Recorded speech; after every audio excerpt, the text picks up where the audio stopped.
تو basically supreme court نے جو کیس واپس انہی کو انویسٹیگیشن کے لیے جو ہے وہ بھجوا دیا ہے. تو یہ بنیادی وجہ تھی جس کی وجہ سے رفٹ تھی اندر. اچھا، بہت بہت شکریہ مہتاب بھائی آپ کا، آپ ہمارے پروگرام میں تشریف لائے، وقت آپ نے نکالا.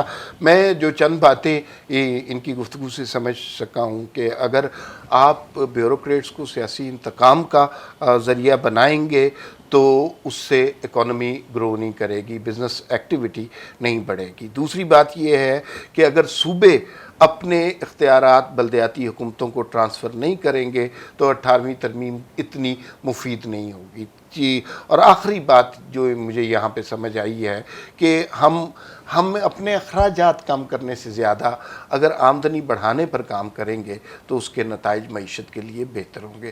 پھر ملاقات ہوگی. اللہ حافظ.